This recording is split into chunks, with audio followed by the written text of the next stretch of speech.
Hi, welcome to the online walkthrough of the Dryfta event platform. In this demo, I'll walk you through the various modules that we have in Dryfta and also explain some of the hidden features that we have. So let's begin. So first, I'm going to log into the backend with my demo credentials.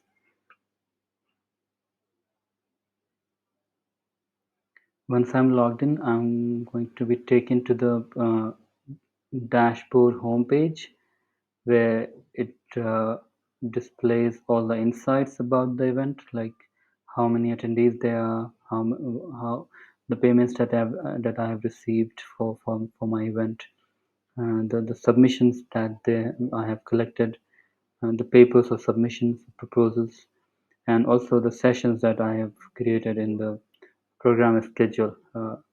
These are some quick insights about the event.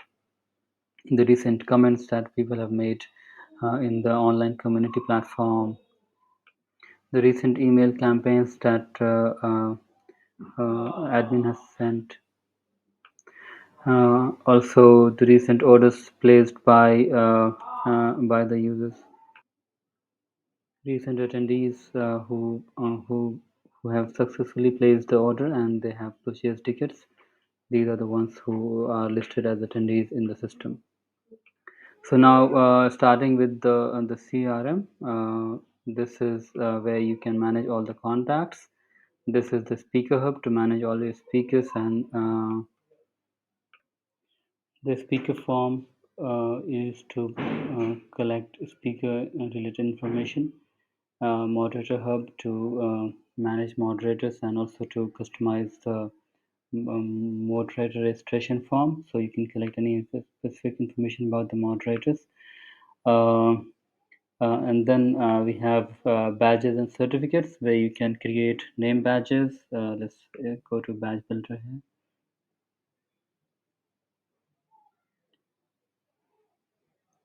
So there you can create name badges for attendees, speakers, moderators, reviewers, anyone. You can customize the look and feel of the badge. And when you are ready, you can generate badges in PDF format, and then you can print them out. Alternatively, you can also let people print badges on their own via the check-in kiosk, from where they simply have to enter their email address and the system will print the badge for them.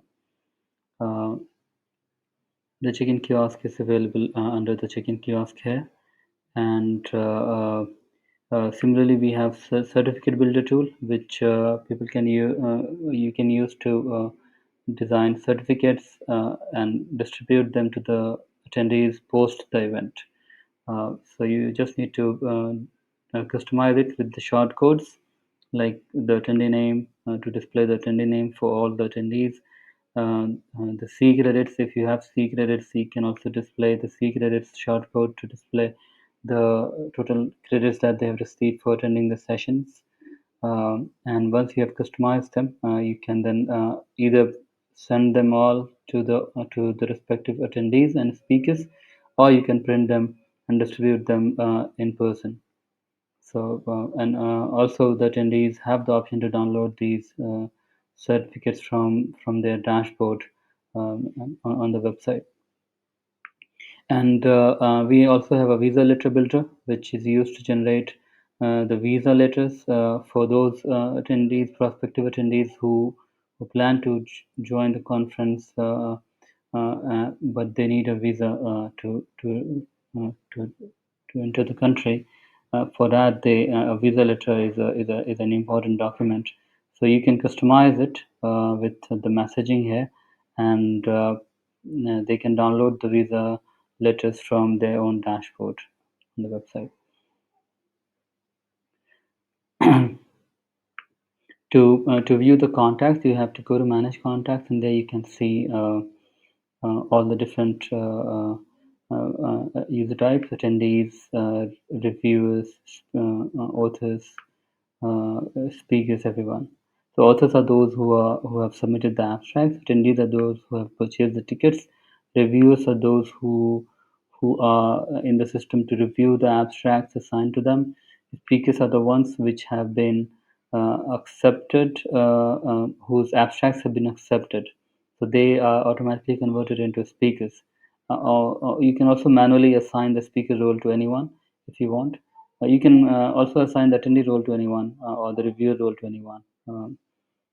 So it's all automated, and you can also override any of these roles and assign it manually to any contacts.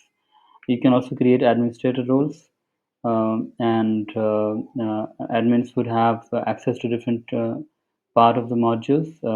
Depending on which admin has what access. To control the access, you can use the roles and access control, where you can create different level of access and then assign that level to an admin. For example, there is a finance admin who would have access to all the finance related modules. There is a track chair who would have access to the submission and review platform. There is the check-in staff who would have only access to the contacts and the check-in tool, so they can check in attendees to the event and the session. So and then you have the staff role to allow access to all the modules in the these are all the different modules. You can select the ones that you want to allow access to for the staff, and then you can simply assign this role to this admin, and then they would be able to access all the modules that you have selected here. To-do list is where you can create all the tasks that you want to assign to the attendees, authors, speakers. So there are different checklists. These are pre-made checklists that an admin can follow through when managing an event, like event planning checklist. You can also expand it here. And there's these tasks here which they can go through, and if these tasks are completed, you can then mark them as done by clicking on this complete button. You can also create a new project and assign new tasks to attendees or speakers. Simply have to click on the task, if the existing task, if you're assigning an existing task, and assign it to a specific user, uh, or you can assign it to a specific user type. So it would then be assigned to all the attendees or all the speakers. If you want to create a new task, you can click on add task, and it would then create a new task for you. So and then we have the check-in kiosk, where you can go and view the check-in kiosk. So let's go to the check-in kiosk here. This is how the check kiosk would look like. You have all these buttons. You can hide the ones that you do not need, like print badge. You can hide all of these. And so if someone who has to print a badge, they can click on print badge, and then they would enter the email address, and then it would click on submit. They would click on submit, and then it would print the badge for them. So this is how it works. So coming back to the back end, um, one last thing, the speaker form. If you want to view the speaker form, you can go to the speaker form, and there you can customize the form with all the additional questions that you want to ask from the speaker. There are some default questions that you can choose to hide if you do not want to collect that information, and you can instead create additional custom fields by clicking on these field types. So let's say if you want to create a bio field, so you would create a bio field by clicking on the text area field here, text box, and you simply enter the name, bio, and then make it mandatory. If you want, you can make it active. You can enter the name for this field and set the word limit, and so on. You can also use the file upload field to create a file upload field for letting them upload any file related to the speaker profile. So this is how you can customize the speaker form or the moderator form. Now let's go to uh, registration and payments. This is where you can set up the registration module to collect payments for the tickets. You start with the ticket setup.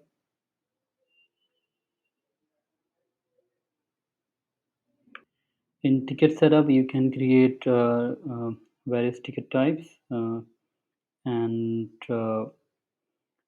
you can also create memberships. You can create tickets for workshops. You can also create sponsorship packages. Uh, so let's start with creating a new ticket type, or maybe let's edit an existing ticket type so you can see all the features that we have in when creating the ticket type. So in ticket setup, you can set a limit on how many tickets that you would allow for to be sold for this particular ticket type. You can set the start and end date. You can choose to enable the waiting list for when tickets are sold out. You can also group tickets into under a specific ticket group. You can also choose to display the number of tickets remaining, or you can hide them. If the ticket sale starts in future, you can display the ticket, and but there would not be any option to purchase them. Instead, it would display the message that sale would start in X days. Uh, you can set a limit on the number of tickets they can purchase. You can also choose to allow users to purchase on behalf of other users. Otherwise, you can set this option, and then it would not allow anyone to purchase apart from for himself or herself. You can also let the system assign a specific role to the user once they purchase a ticket. This would make it easy for you to tag users with a specific user type based on the ticket they have purchased, and it would also make it easier for you to search through these different attendees under the attendees type by their different user roles that you have uh, created. So you can create custom roles by clicking on this button here. You can also set the ticket visibility to a specific user type. So only those users with that user type, once they are logged in, would be able to see the ticket. Otherwise, it would not be visible to the general public. Uh, and there is this waiting list option, which would display the wait listed users who have shown their interest in purchasing this ticket, but since it is sold out, they have added themselves to the waiting list. You can then notify them once you have made, if you make available more tickets, you can notify them so they can come back and purchase the tickets. Uh, there is a button to clone the ticket, and you can also embed the ticket into a third-party website. You can there is a direct link to this ticket type. Although when you click on the preview button, it would display all the tickets in one single page, but there are also individual pages for each ticket type. So they simply can go to that ticket type and purchase that ticket, or they can go to this list of all the ticket types in one page and select the ones they want to purchase. And then you go to the payment setup to enable the payment methods. The payment methods include uh, online payment method including authorized.net, PayPal, Stripe, to checkout.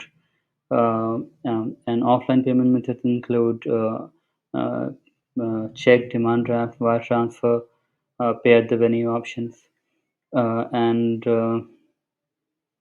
you can also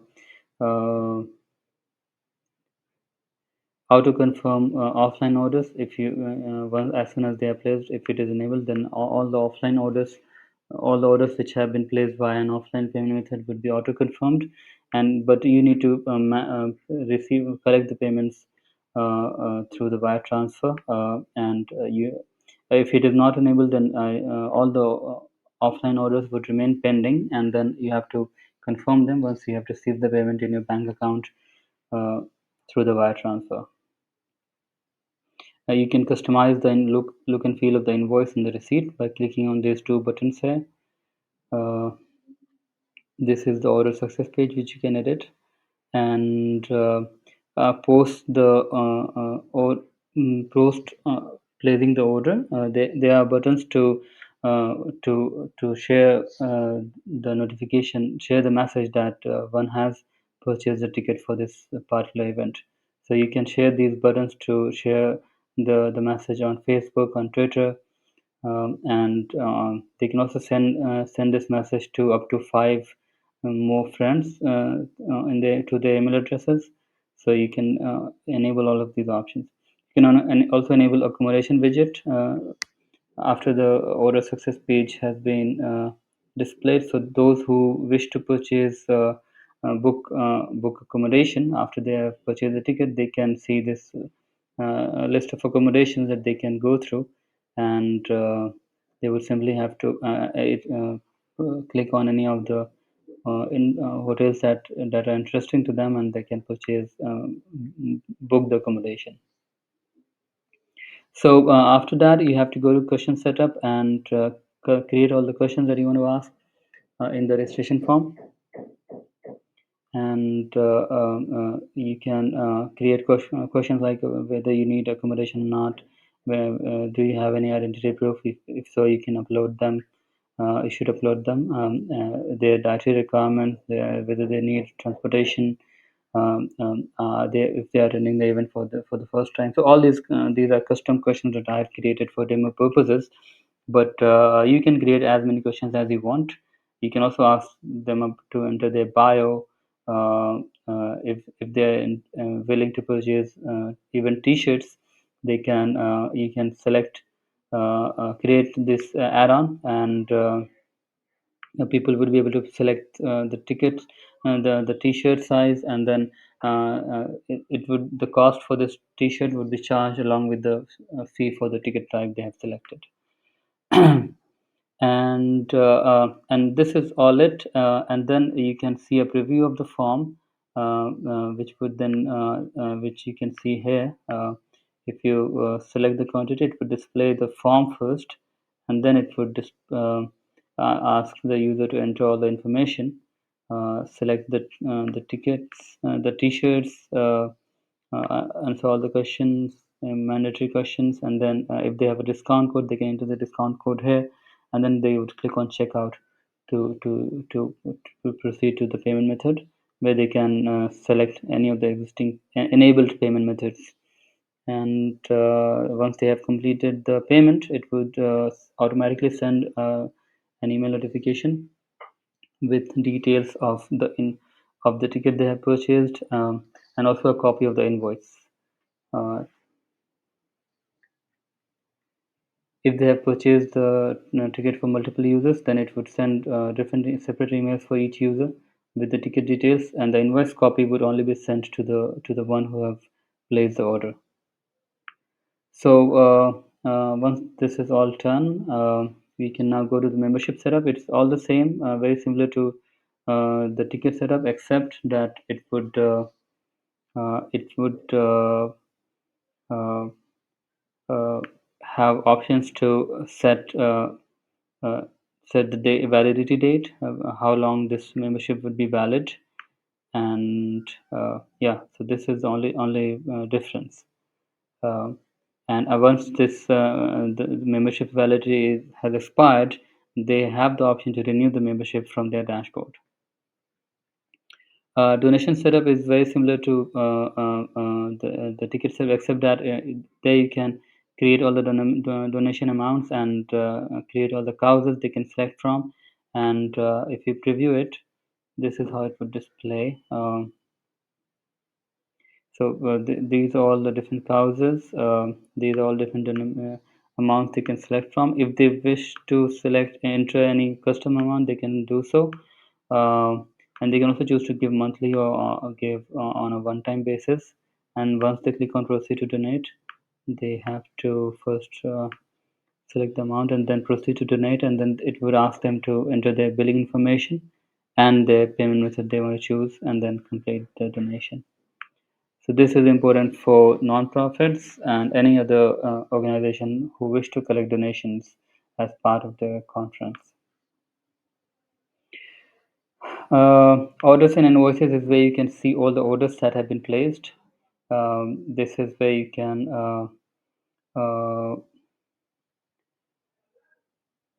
see the details of the order, including the ticket type they have purchased in this order.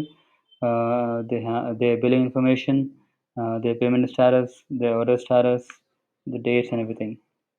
You can also print a copy of the receipt or print invoice, or you can send a copy of the invoice to them if they have misplaced the invoice they've received automatically. And this is the Manage Attendees tab. This is where you can directly go and manage the attendees.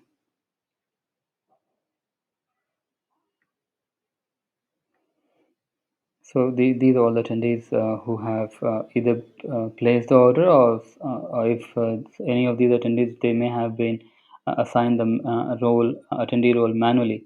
To do that, you have simply click on this attendee role, switch in this attendee role, and then click on save, and then they would be assigned with the attendee role. But by default, anyone who purchases a ticket would be assigned with the attendee role. Discount codes is where you can create the discount codes. Expenses is where you can see the expenses and the revenues that we have, the system that we have collected. So it would give you a quick overview of how much revenue you have collected and how much are the extra expenses, whether you are in profit or you are in loss so far. And you can also add additional expenses. You can add additional revenue which you have not collected in Dryfta, but you can add them from the revenues tab. You can also export all these information in CSV by clicking on the export button here. Now moving on to the abstract submissions module. In the submissions module, we would start with submission settings. This is where we need to configure the submission platform. Uh, the settings include start date and end date for the submissions. This is where you can set the start and end date, total number of submissions you plan to take in, total number of submissions allowed per author, whether you want to allow authors to withdraw their submissions or not. Uh, on acceptance of submission, would you like the system to auto assign the speaker role to both the primary and the presenting author, or just the primary author or the presenting author, or none? And there is an option to display the confirm participation button. So those whose abstracts have been accepted would need to confirm their participation if this button is enabled. And you can set a limit on the number of co-authors that can be added in a single submission.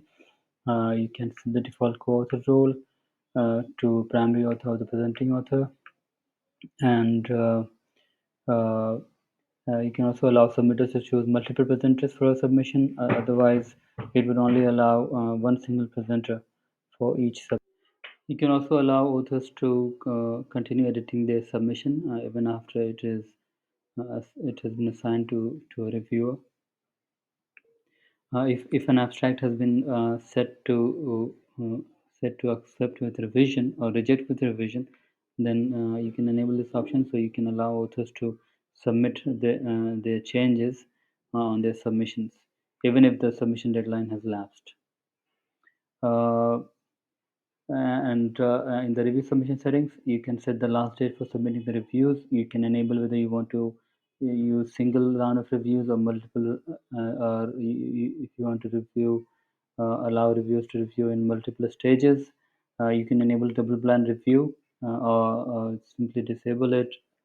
Uh, so reviewers can see all the personal information about the authors, and uh, uh, You can also enable assignment settings. You can assign abstracts to the reviewers manually, but you can also let the system handle it by assigning, where you have to define how many submissions should be assigned to each review and how many reviews should be assigned to each submission. And then enabling automated assignment would let the system automatically assign the abstracts to the reviewers based on these criteria. And you can also choose whether you want to assign submission based on matched topics, or whether it should be based on random assignment.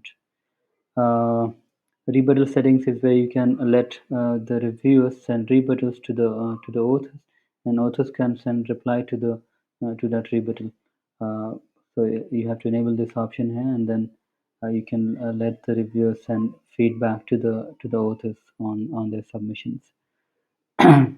So this is all that you need to configure, and you also have to enable submission types on the top. And if you have multiple types that people can choose from, if you have tracks and topics as well, you can enable these options as well. Once you have them enabled, you can see the submission types here.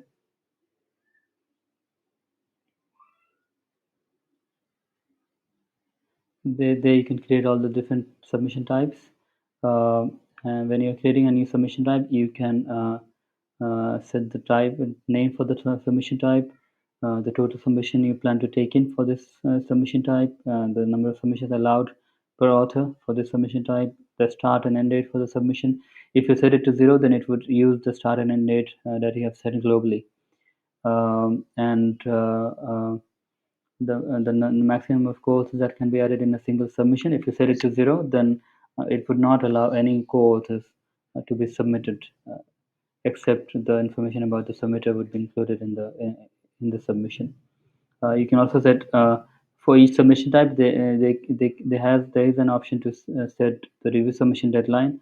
So let's say if you assign an abstract to review of a specific submission type, once the deadline for the submission for this type has arrived, the reviewer would not be able to submit a review for that particular submission type, for the abstracts of that particular submission type.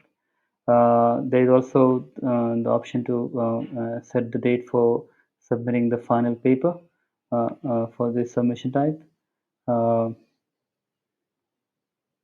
Uh, you can also convert uh, uh, the submission type into a panel submission.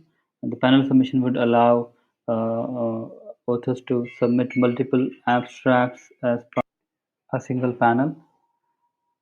And so all of these submissions would be grouped together in one single panel, and they would also be reviewed as one single panel, or you can also let the reviewers review them individually. And when you are converting these panels into sessions, the panel intro would become the session, and the panel and the abstracts associated with this panel would become the sub sessions in that session. So that's the benefit of using panel submissions. If you have, apart from individual submissions, if you also are collecting panel submissions like symposia or panels, you can enable this option. You can also set a limit on how many submissions are allowed in each panel. So and then you go to topics to create the topics, and tracks to create the tracks, and then go to submission questions to create all the submission questions like the abstract title, abstract summary, uh, um, uh, uh, uh, all the other custom fields you have. You can display them all here. Do not include any personal information in the abstract submission form. The personal information can be added from their profile or in the add co-author form, which is displayed at the bottom of the submission form. The abstract submission form is only supposed to be used for collecting information about the abstracts and not about the authors. There is a separate form for adding information about the co-authors. And then this is the authorization form. This is where you can create fields that you want uh, uh, to collect information, personal information about the authors, and and then you are ready to go live with your submission. To go live, you simply have to click on the preview, and you must be able to see the account creation page where people can create an account first, and once they have an account, they would be logged in and they will be taken to the uh, dashboard to submit the abstract. So if I'm already logged in, I will be taken to my profile overview page where I can simply go to my abstracts and submit the abstracts. So this is where I can make a new submission, and I can select type, and based on the type I selected, it would load the fields associated with that type, and I would then be able to add the information and then submit the abstract.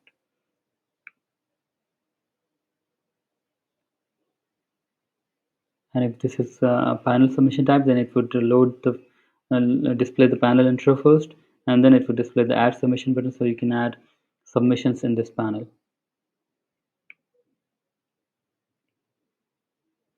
If you want to edit an existing submission that you have already submitted, you can click on the edit submission to edit the submission. You can also withdraw the submission from the withdraw button here.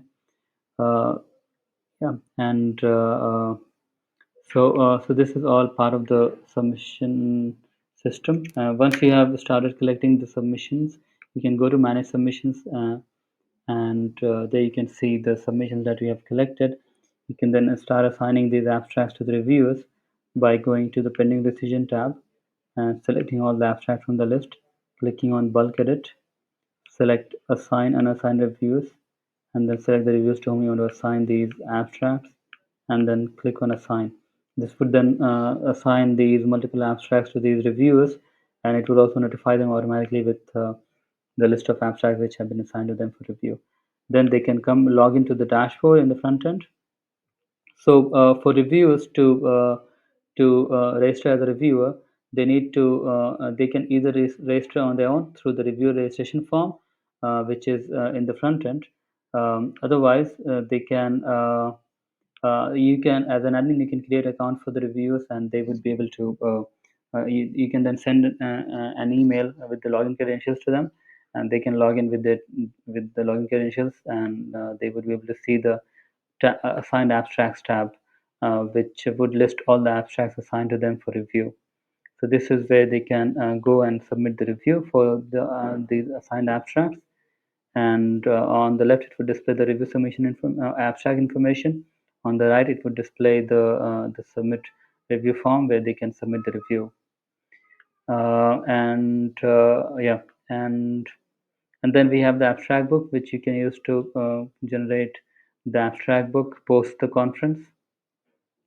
So we have you can upload the book cover, front cover for the abstract. You can add additional information from the messages from the from the chair committee, and then finally you can customize the look and feel of the abstract, how it should be displayed in the abstract book, with the title and status and abstract summary and all the custom information that you want to include in the abstract book.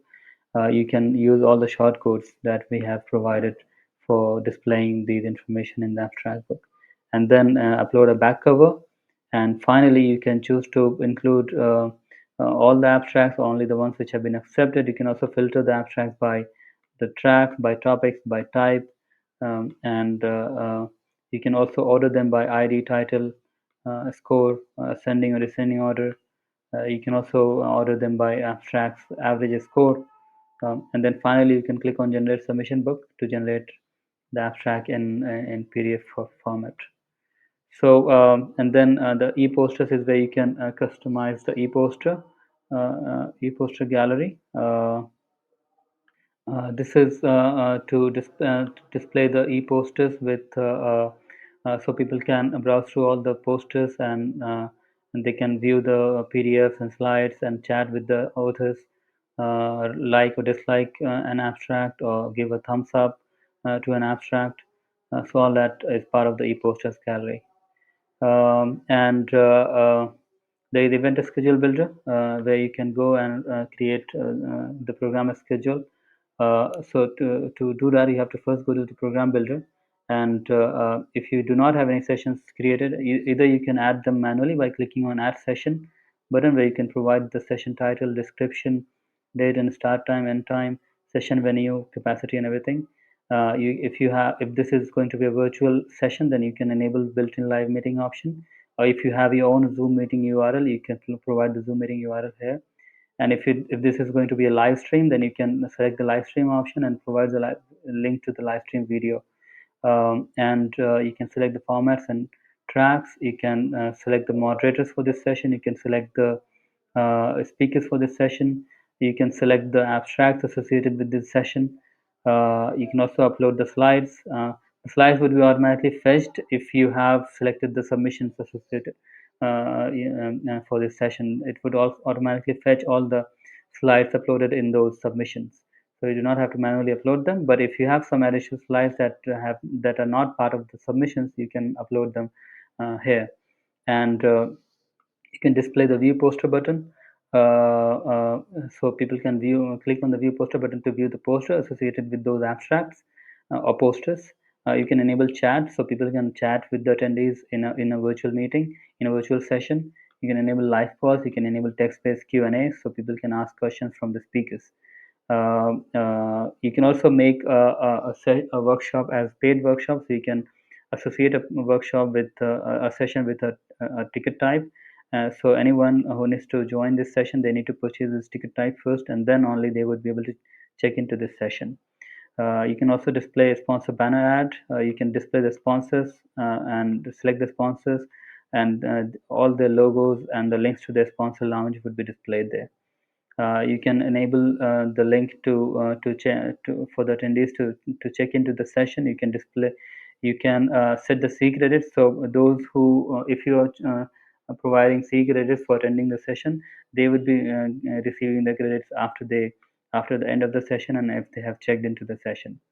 You can also enable survey form. So once enabled, it would automatically create a survey form for this session, and people would be able to take the survey for this session at the end of the conference, at the end of the session, or only once.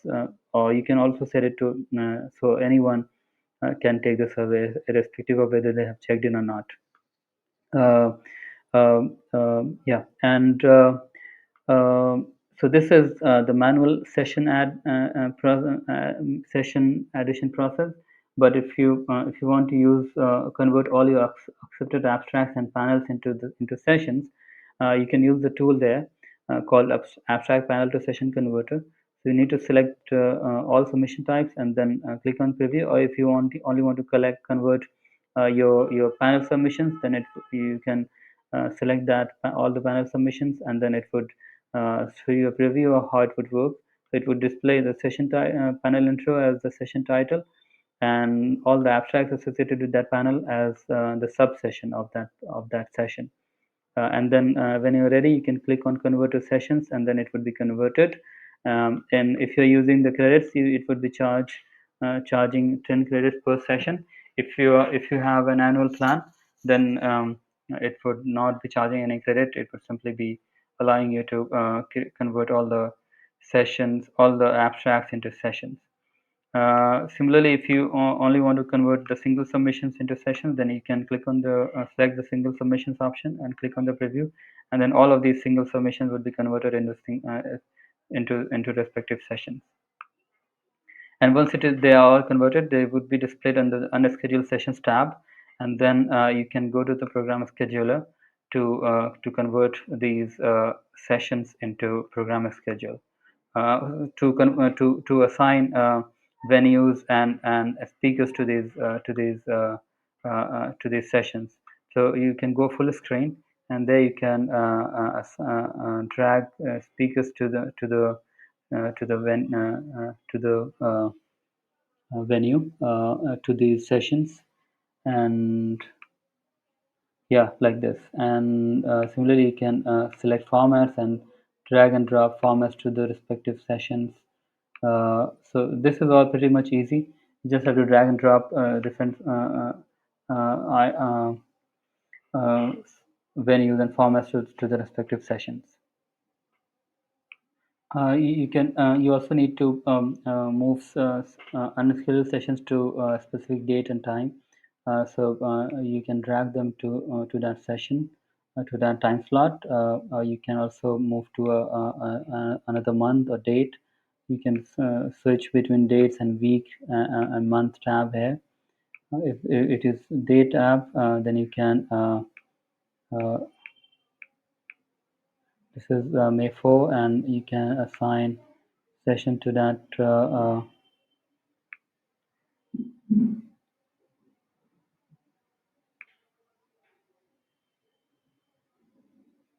You can then move sessions to a specific time slot.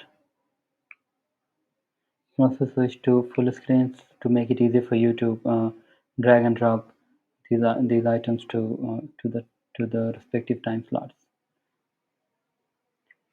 So this is how it would all work for you, and you can also manage speakers from the speakers menu. You can create all the workshop tickets from here. You can see the session survey forms, and if you want to customize any of the survey forms, you can go to the session surveys and customize any of these forms. There is a session check-in tool to check in attendees to the session, but there is also a QR code scanner based session check-in tool in the event app. So anyone with the admin role can log in to the event app and simply scan the QR code to check in and the attendee to a specific session. And we have forms to create different survey forms: post-event survey, pre-event survey, marketing survey, whatever surveys you have. You can also create general submission forms, for example, forms to collect scholarships, forms to collect contact inquiry form, or any other forms you want to have. You can create these forms from under Form Builder tool. Email broadcast tool is used to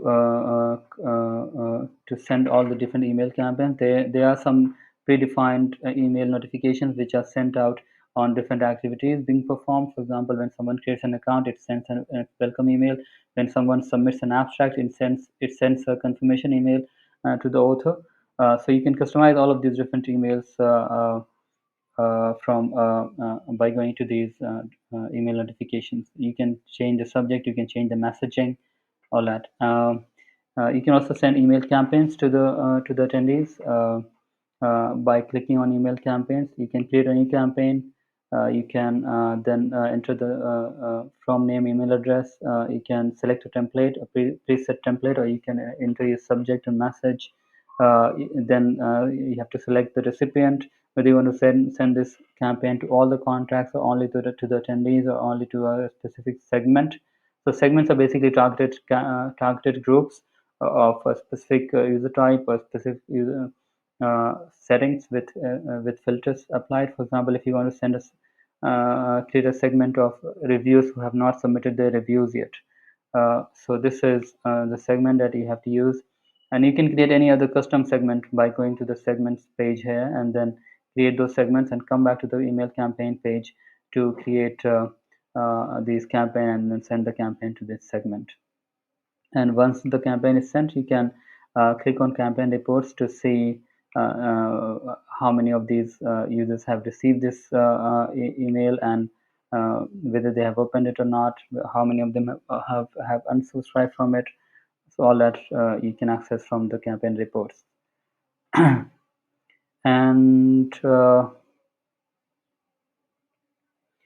then you have push notifications to send push notification via the event app. Currently, the push notification only works in Android, but we are working on making it available in the iOS app as well.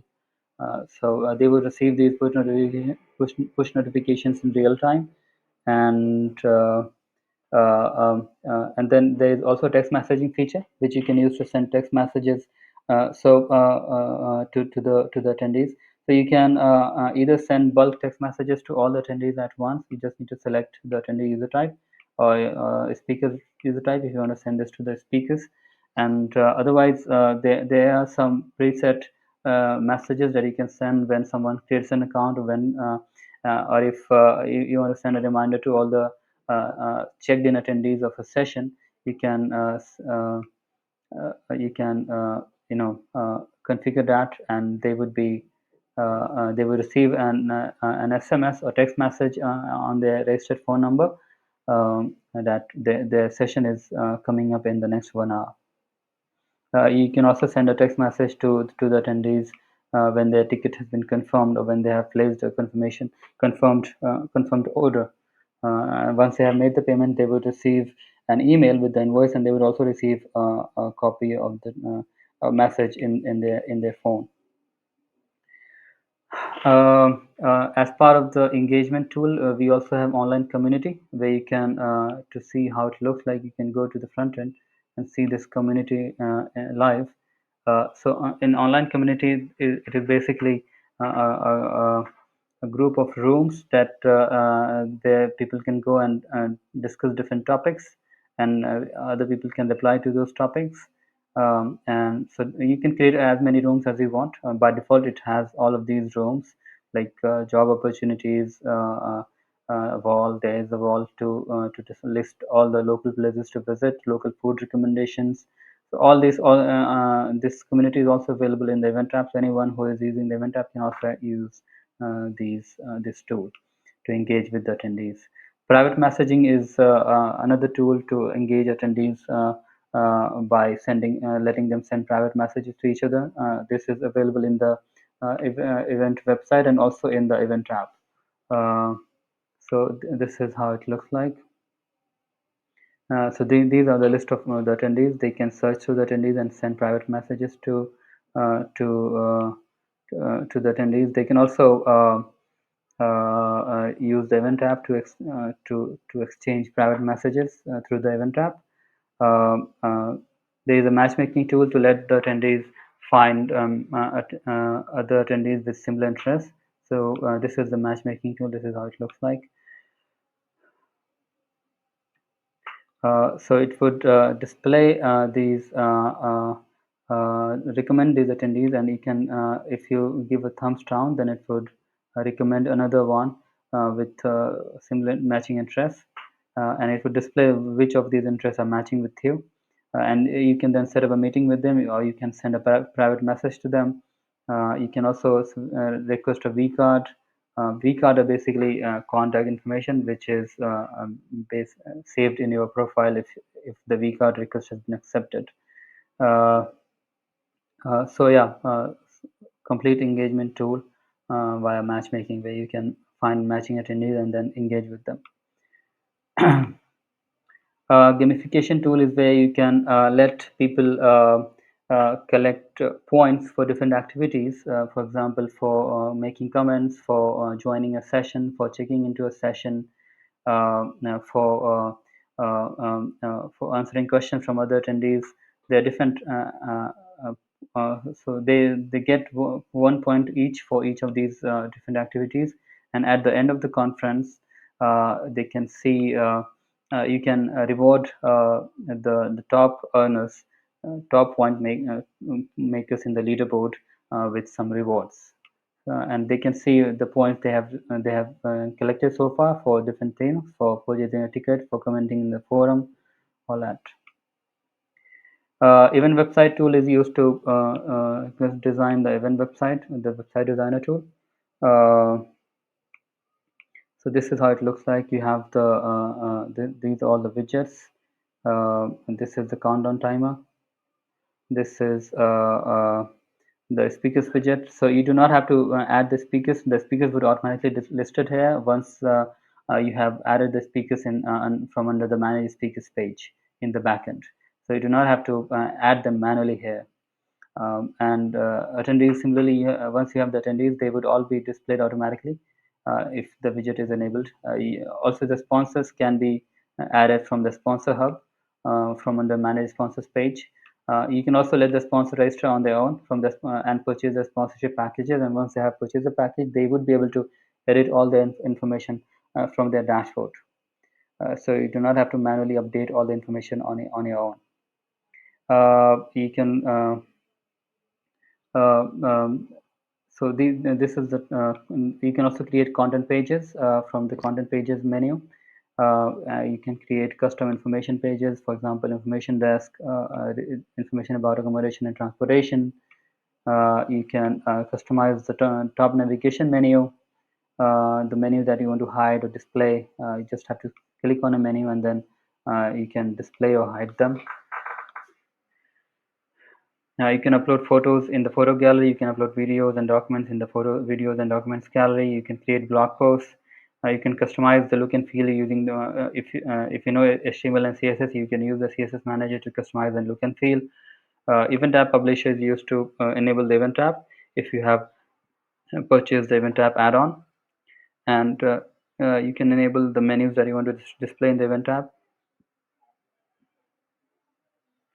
A sponsor hub is where you can customize the sponsorship packages form, create all the sponsorship packages here, and this is the sponsorship sponsor lounge web page where people can go and browse through the sponsor lounge.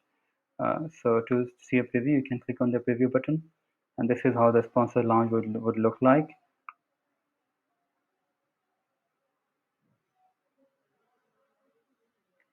You have the contacts, the sponsor contacts, you have the connection information, you have the banners here, the product videos uploaded by the sponsors are here, the chat tab to chat with the sponsors, the downloads tab to download all the PDFs uploaded by the sponsors, and it also displays the social feeds from the Twitter and Facebook pages.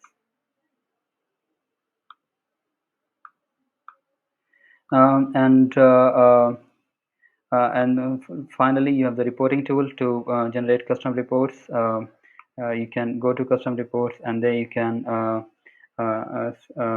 download the reports in CSV, or you can create a new report and select the module for which you are creating the report, and then you can select the user type you want to include in the report. You can select the columns you want to include. You can select the filters you want to apply in the report, and then once you save it, it would provide you with the option to download the CSV of this report. We also have a checklist to set up your event. You just have to follow the checklist to set up your event. There are specific checklists for specific modules as well, like ticketing and abstracts and agenda. There is a support button to contact us with your inquiry. You can provide your details with the issue you have, upload your files, your screenshots if any, and then submit it, and then we would get back to you. There is a weekly Q&A session that happens every Friday. You can join the weekly Q&A by clicking on the RSVP button. To go to the billing page, you can go to the billing tab, and there you can see purchase the credits or purchase an annual plan. You can see the usage that you have for the credits that are there in the system. You can see the purchases. You can update the payment method. And you can also copy the event. If you want to create a new event, you can reuse the settings from this event and copy it to the new event. In the settings, you have option to customize to set up a custom domain for your Dryfta.com event. If you do not want to use Dryfta.com in the URL, like this one here, symposium.dryfta.com, and you want to use something like like this, this one is not working. Hold on. So this is a custom domain using Dryfta, but they have a white label domain. So you can also use your own white label domain if you have purchased the white label add-on. Just need to provide the custom domain here, and then you would be able to set up your custom domain. So yeah, this is all it. If you have any questions, you can always ask us through email or through our support desk, and or you can request a demo. Thank you.